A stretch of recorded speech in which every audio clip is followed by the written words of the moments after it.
This is Doug Pugh on this fifth and final day of our 5-day tribute to Dr. Darwin Wolford, who sadly passed last week.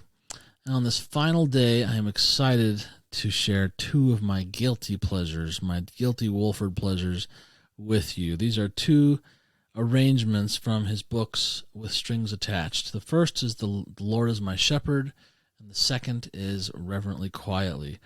These are really great examples of the depth of richness his harmony created.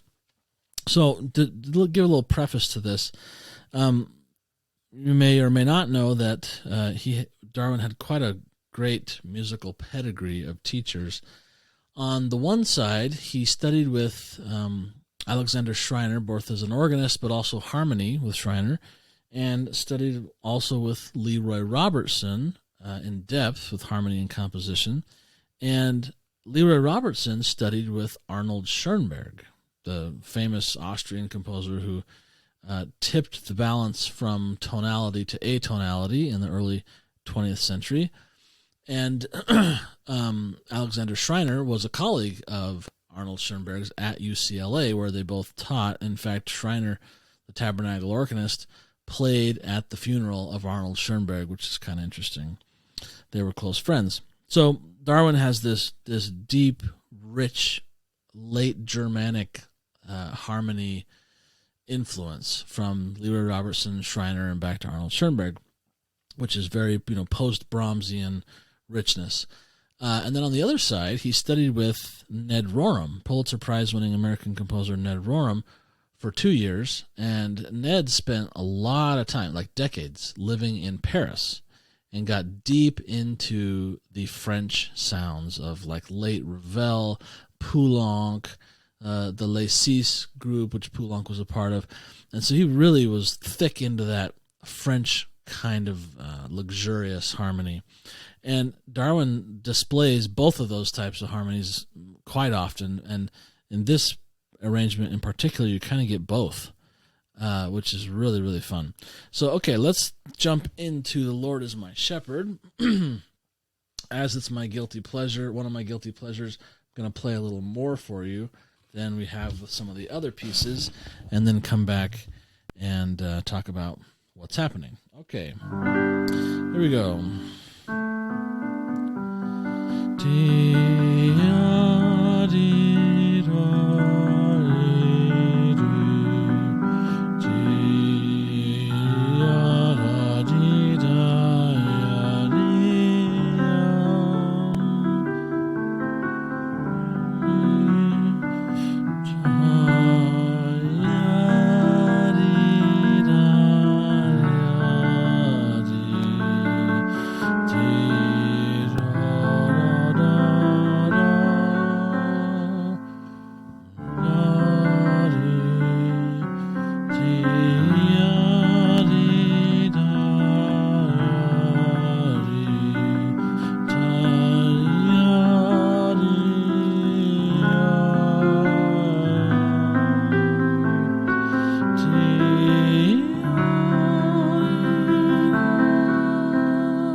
Beautiful, beautiful, beautiful.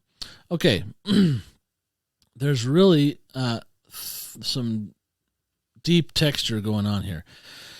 Of course, we have the tune, and we have the bass line.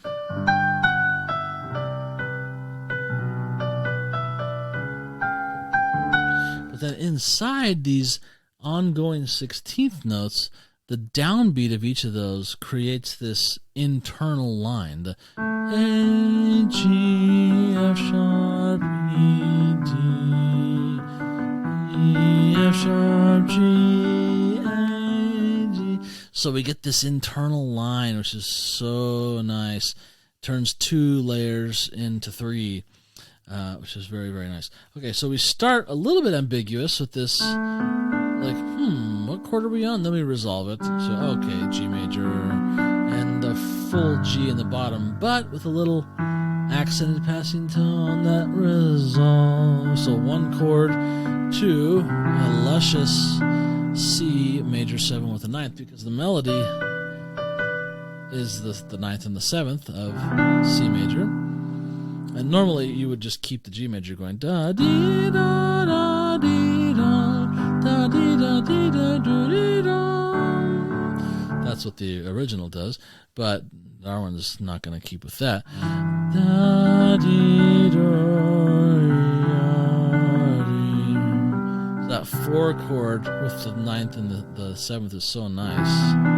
The little passing sharp 11 to 1/6 to C, half diminished 7, which goes to D. Now we have D for 2 bars, this dominant for 2 bars, but it's not a normal dominant, because above it we have A minor over D, E minor over D, F sharp diminished over D, E over D, B minor over D, E7 over D.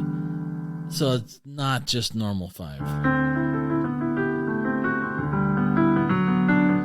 What I love about that is it continues to play with our expectations, which he does throughout this whole piece.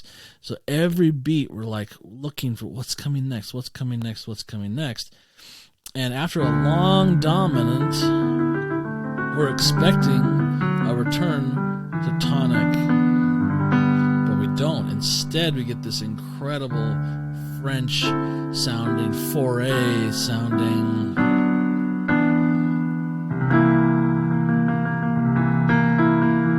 Taking the 4 chord and putting a flat 7 on it, that's very rare. But actually 4A does it at the beginning of his piece, après un rêve. I can never say it correctly. My French sucks. But it's the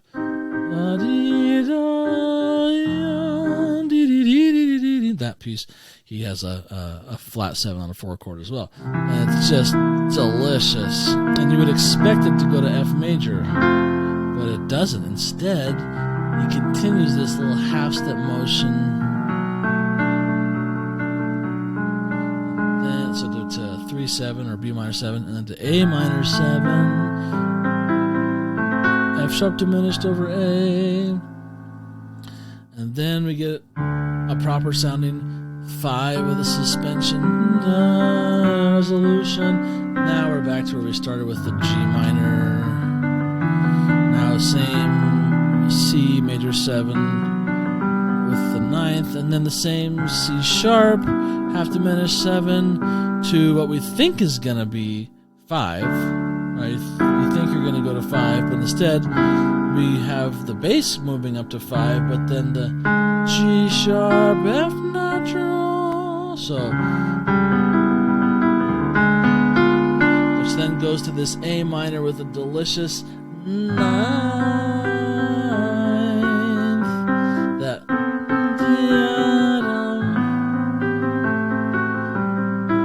now 5,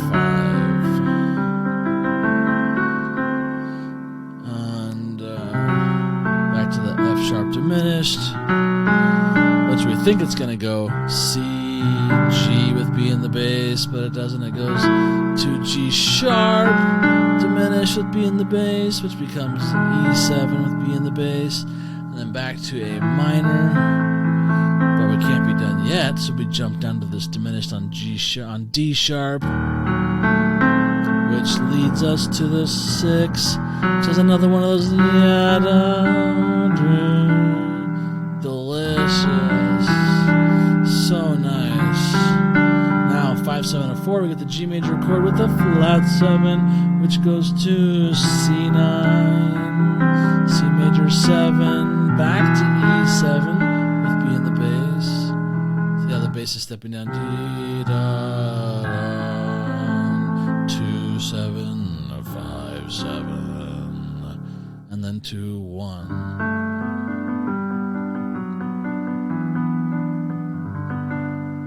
Oh, so nice. So nice, so nice, so nice. Okay, that's the first. Next, we're going to look at Reverently Quietly. Now, just to preface this a little bit, this is one of those primary songs that, for me at least, I don't know how you feel, but whenever I hear this or play this or sing this in primary, I immediately go back in time and I can just see myself as a little primary kid, a 6-year-old or a 7-year-old, folding my arms in primary and just feeling the warmth of the Spirit and being reverent at times when I was reverent. Maybe I'm remembering a specific occasion, I'm not sure, but this particular song, it really brings something back for me. And it reminds me of, I was at the Grand Teton Festival one time, a place where Darwin and I used to go all the time, every summer, to these open rehearsals. And Don Runnels was there conducting the Mahler Third Symphony at an open rehearsal, and it begins with this old folk song, but it's in this really muscular 8 French horn unison. Pom pim pom pom pom pom dum da da dee da dee. Really big, loud, and these chords boom coming after it. It's such a cool opening. But as I was a little bit late to the rehearsal, so as I was coming in, I'm hearing these French horns from outside, and there's an older woman there right next to me, and she hears the tune and like gasps. I'm like, what's the matter? Are you okay? She said, no, that melody. And she starts talking to me in this heavy German accent. I haven't heard that tune since I was a child. It was a folk song that we sang. And wow, to hear it now in this different way is just like so interesting. But it immediately took her back to her childhood. And that's what this song, Reverently Quietly, does for me. It takes me back. But what's really fun about this, well, there's several fun things about this arrangement of Darwin's. First, he doesn't start with the tune Reverently Quietly. He starts with another primary song by his teacher, Leroy Robertson, We Love Thy House, O God. So it's a medley, and when Darwin does a medley, he's usually pretty doctrinal about it. Like, he wants to make a connection between the messages of the pieces. So when you think of Reverently Quietly, that's, being reverent in church and the Lord's house. And when we sing We Love Thy House, O God, it's talking about the temple.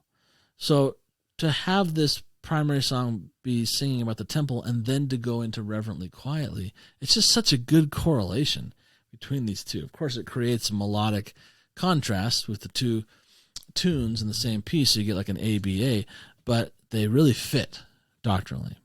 So, okay, I'm going to play quickly through this opener, and then we'll get into the real meat, which is the Reverently Quietly bit.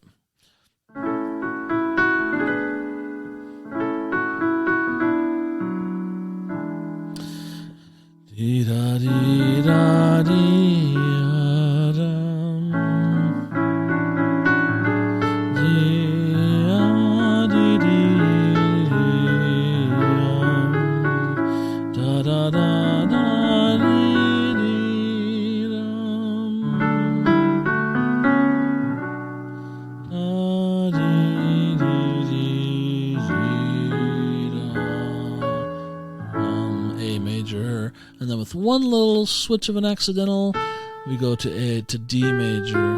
Whoops. And then the violin does this wonderful octave thing.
This bit.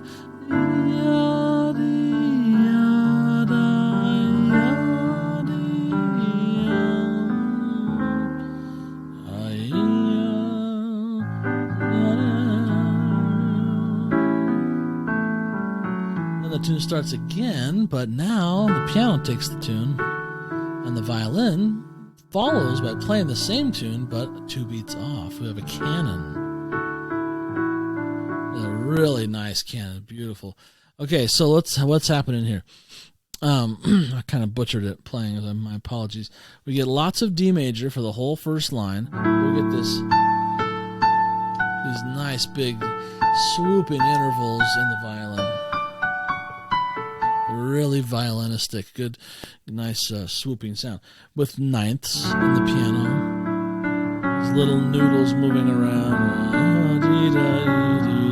Might as well make, D major more interesting by moving around inside of it. And then we get our first chord change to B7, which takes us to the 2 chord, E minor 7, then to, and the really interesting part, we get a 5-7 with the 9th on it to A minor 7. Ooh, it's like we're going A7, A minor 7, A7, A minor. Interesting. It's like a little borrowed harmony kind of thing, but on the 5 chord, which is super cool. Then we get this chromatic scale, almost entirely a chromatic scale going up.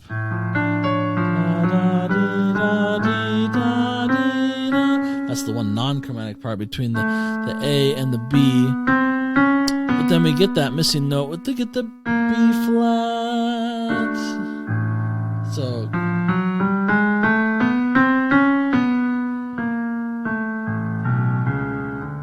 super cool. I love that. With this pedal A down there.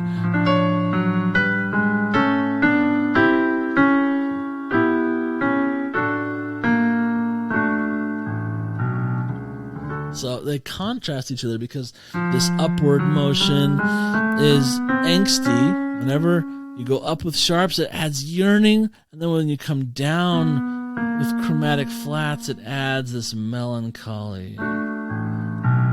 Back to D major.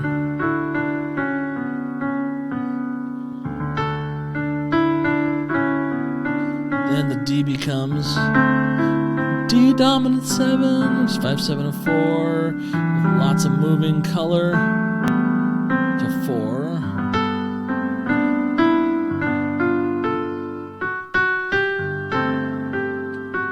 Sorry, wrong notes. And then full on borrowed harmony. B flat, the flat 6. So we get E half diminished 7. See how even the internal voices sing? It's so interesting. Don't make your inner voices boring. Make them sing. I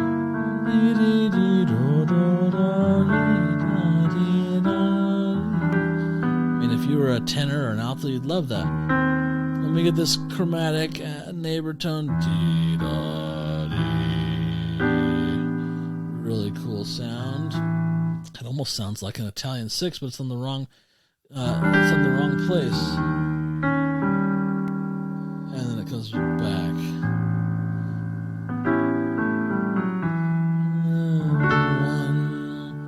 Such delicious harmony. Boy, I just love these 2 pieces. Whenever my wife and I play in church, we're either playing my arrangements or going to these 2. There are 3 or 4 others that we really love of Darwin's, but these ones we just come back to again and again and again. So nice. And you can get them over at jackmanmusic.com. This is the with strings attached books. There's the yellow one, which is volume 1, and the blue one, which is volume 2. But I hope you've enjoyed these 5 days of digging into Dr. Wolford's music. He wrote so much music, and really, really a great proponent for sacred music and finding a way to enhance our services with beautiful music, very much like Bach, whose goal was to create a well-regulated church music to the glory of God. And Darwin spent a huge part of his life doing just that. So thank you, my friend Darwin, for so much good music. It's been a joy to go through it again this week.